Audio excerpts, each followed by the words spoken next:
Kevin has recently launched a micro business, Kevin the Baker, out of his home, and he makes beautiful truffles and other delicious baked goods using his cottage license.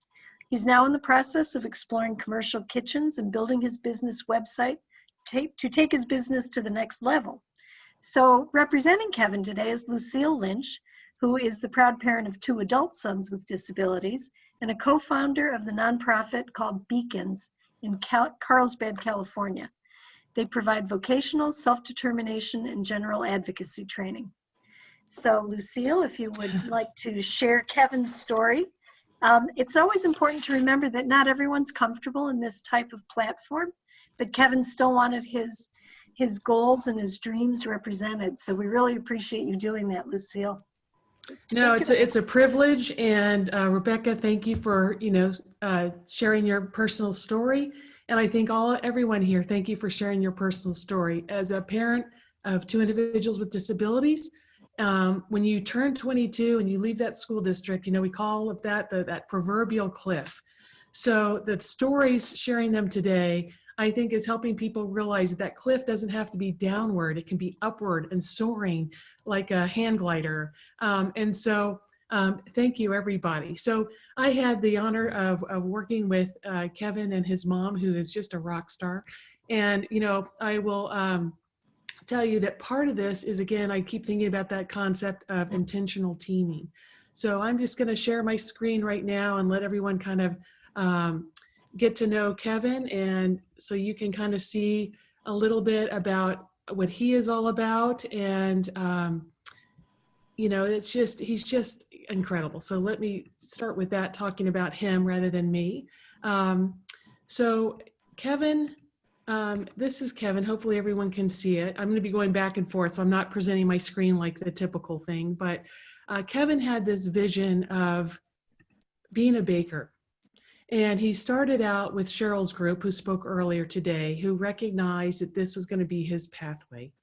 And so he identified himself as Kevin the Baker. And you can see him here as Chef Kevin. And he now has a website. He has a meat video. So if all goes well, let me just introduce that a little bit. I know everyone has different skill sets. He has so many of them. And then I just want to let him introduce himself real quickly. Let's see if I can get that working. Okay. Hi, I'm Kevin the Baker. I learned to bake. He's just a doll. And so anyway, he had this wonderful vision, and these are some pictures to give you an idea. This is quite a skilled young man, and came up with his logo and things that just look too delicious for my body to eat at this point. But it just looks amazing, and he's an incredible person. Before he had this vision and before he started on this journey of self-determination, this was kind of his situation. And I think this is what we all run into as either service providers or parents, is that the employment is limited to no options for many people, too many people. And that's where that employment first is so critical as a state priority. I think the State Council for Development of Disabilities, they're putting that at the forefront, where the state now recognizes that as a critical priority. And then you have day programs who are doing a lot of different things, but not always suited for those that have a true individual vision. And then of course, transportation for too many is almost completely dependent on families who, after many years of supporting their loved ones, are ready to pass that baton for sure. And then respite for him was sporadic, inconsistent staffing, and not a good fit, which for different personalities, different skill sets, having that inconsistency is very difficult. And then of course, independent living, the critical need to have it outcome driven. And then Taylor Day was another thing he had expressed an interest in, but again, for some of us, it's like, what Taylor Day? And you can get waitlisted indefinitely. So that was kind of his situation before this vision was shaped and cultivated with his mentors and helpers. And so this is a little bit about Kevin today, which I think is just pretty darn amazing, excuse me. And so if you see this, and I'll just read it for those of you that maybe can't see it as well. It says, meet Kevin Flores, a 24-year-old aspiring baker who happens to have autism. but that's not holding him back from achieving his dreams. And when Kevin aged out of the school district, he found his employment options were very limited until God showed him his own unique micro business to develop and manage, Kevin the Baker. Now Kevin has the opportunity to use his passion for baking to connect with people and is finding great joy and purpose. And he's now thriving. He has gotten his food handling license. He also recently got his cottage license, and he now apprentices with 2 chefs and is developing his techniques, which as you can see is quite phenomenal. And now he caters desserts for 74 guests at the Senior Center at Solana Beach Presbyterian Church. And also he has been a part of the Radically Inclusive Craft Fair at the church at RB, Rancho Bernardo's out there. And recently, Kevin just invoiced a buyer his first invoice for 100 biscotti. So if people underestimate the importance of self-determination and having a voice, honestly, you gotta just unfriend me right now, because that's so critical to having everyone realize their abilities and being launched. So part of the launch piece is really getting to know the individual. Kevin, thankfully, he has a rock star team. I will just say that. He has a phenomenal mom. Margie Flores is amazing. He has an incredible San Diego Regional Center supporter, Katie Dempsey, who understands the importance of vision making and providing vision support. So I had the privilege of working with them. So the good thing about this process is, is really recognizing and owning how capable oneself is. And this is part of the process we integrate in our self-determination evaluation, is making sure everyone realizes how incredible they are.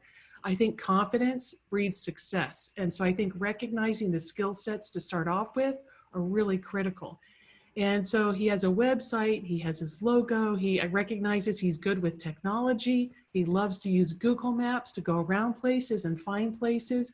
So recognizing the wonderful pieces about him, I think really kind of helped him realize how great he is. What we did as part of this process, we wanted to make sure his whole team realized how capable he was.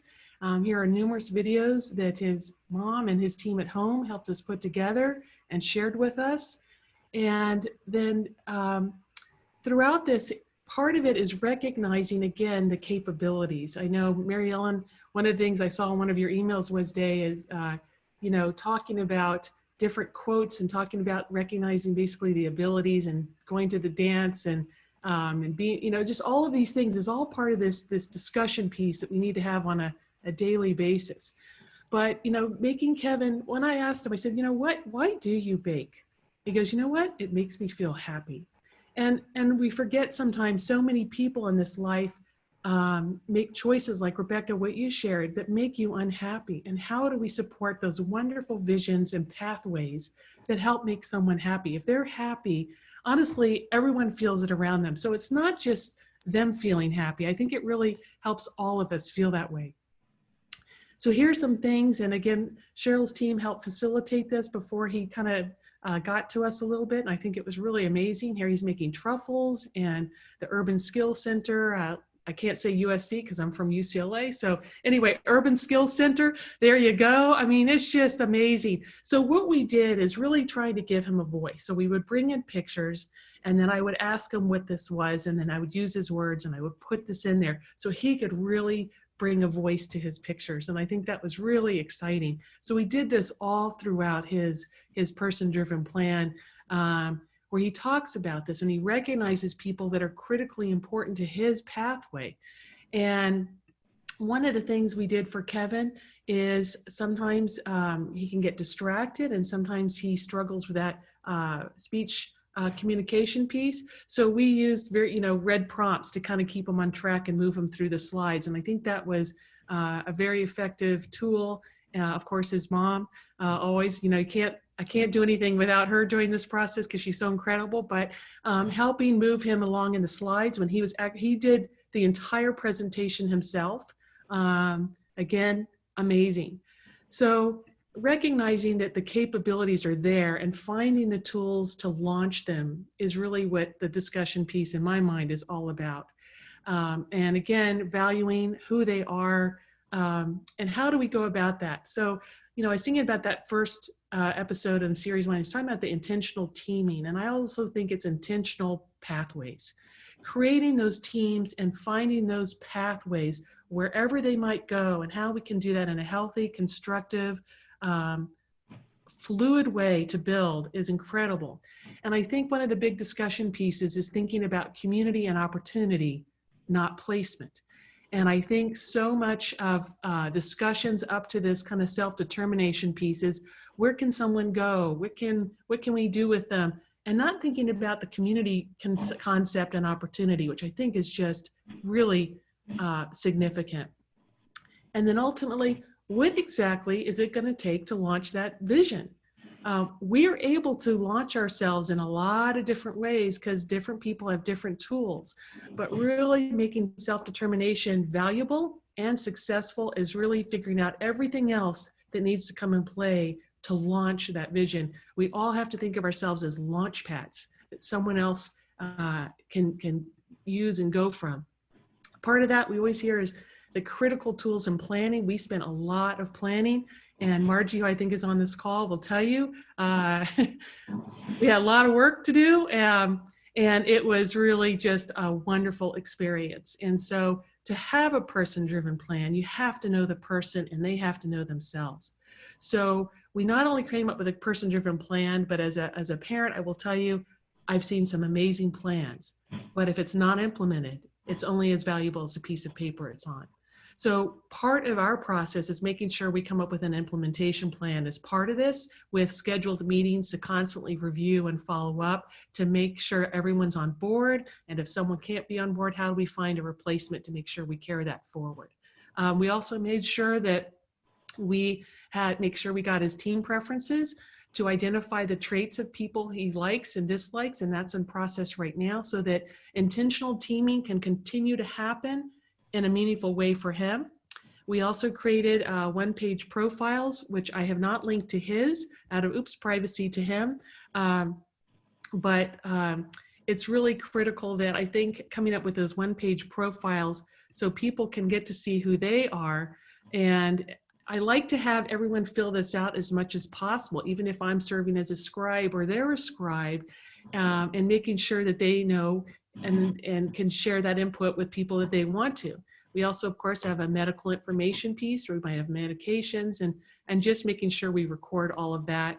And then, of course, part of making sure that this is launched is also identifying a circle of trust. And what we've done is identify the circles of trust and also make sure that everyone kind of understands what their roles are. So if someone has a question and who you need to contact is not available, that information is readily available on a browser-based platform to make sure that it goes forward. So that was one of the things. And then, of course, is letting everyone Kevin's kind of a lighthearted, playful, wonderful young man, and he gets excited and he has this passion. So I think it's really important when you're doing this is you recognize that, because that will, if it's really cultivated, can really take this to the next steps. I think also part of anything is making sure everyone knows and he knows what he needs to do so that they can support him. Again, honestly, and Margie, I think you'll say, Kevin, really, there was nothing we really needed to say in this. And I think that's really, and we've seen a lot of different skill sets during this self-determination present, but recognizing that and recognizing, what's his perfect day and where does he like to go? Because that'll affect how we break up the supports and services to meet his vision. He had lots of pictures. He was very clear on what he wanted to do. He's got an incredibly loving family support. And then he got to bring in pictures of everything he wants to do. So if someone knows what they want to do with him, they can do that. He was also very clear about what he does not like, that, siblings can be this way, and that's all part of it. Definitely don't give him slimy or yucky foods. And I think also recognizing what are his skill sets so we can make sure we give him the correct support at home, with the idea we're always driving him forward to get to where he needs to be. These are things, we also, part of this, do kind of an independent living kind of assessment where we use a touch screen board and we come up with lists, and he gets to touch or check which ones he wants to learn and what he doesn't want to learn. And everything you see here was what he personally provided, despite maybe verbally not being as fluid with verbal communication as maybe some of our other speakers today. He was very clear. He does not want to cut his fingernails. Well, neither does my son. I don't know what that's all about. But anyway, really kind of driving through, figuring out where he wants to go, where he wants to be, is really just an important facet of this. Again, this is from TIEE, which we were able to fortunately build upon. I think, again, building rather than reinventing is also a big important piece of this discussion. Identifying what he wants to do and more of his future, and we're going to make a lot of these things happen. This young man who was cooking out of his house predominantly, which can create its own struggles when parents have been supporting people for a long time, it also doesn't give him that freedom to fly. So I think we have started transitioning him to a commercial kitchen, which I think is very exciting. Where part of this transition process is also identifying what does he need to do to be successful, because that goes to how you use that self-determination funding and creating your priorities to launch. And again, this is things that he looked up and that his rock star mom helped him look up, because it's really when you're launching, just like if you're starting a new business, you got to figure out how to do it. If you don't, as some of the recent studies or data has come out, it doesn't quite happen and people pull out of self-determination. So really making sure everyone understands what's needed. If you do that, then you can begin that intentional teaming process to make it all happen. And I think we have a very generous team that has been doing this and helping us figure out what these decisions. These are some of his visions. Again, this is his goal. He would like to do things and present these in stores. He wants to go take a class at a chocolatier. We're going to make that happen. Absolutely. I have no doubt. And, you know, there's some things we still need to work out, transportation, but we just had our planning meeting and this is going to get worked out. But this is really, I'm so excited about this. And the implementation part is where you really start to see this vision come to light. What we've done is we've broken down that big team that was for his person-driven plan into, in his case, a baking team. And then we have a church team and everyone's brainstorming and coming up with ideas and supports to help make this happen. So I just know it's going to happen, and that's super exciting. One of the other things we do is we break down perfect weeks and based on his input, what his perfect week might look like, so that we can try to figure out the right supports. A lot of what we're doing is, for me, I like to find out who we can get the pieces in place before we launch him. Sometimes you can launch out in that darkness, and that's, I'd rather not do that as a parent, have that happen to me. So I try to make sure that's not happening to them and trying to find that intentional teaming piece before this all happens. And then ultimately we come up with this plan, which we call the Lighthouse Plan. And we kind of have a little different structure because a lot of times when we're working with individuals, having some of these charts and stuff don't necessarily have that meaning to them. So trying to create visuals that were a little bit more meaningful to them. And then we can customize anything the way we want to do it. But really kind of coming up with these strengths. He's just amazing. So, getting there, we had a lot of tools, but, using the visual prompts to help him do this on his own and using a lot of technology and film. He loves to watch videos, made videos of him.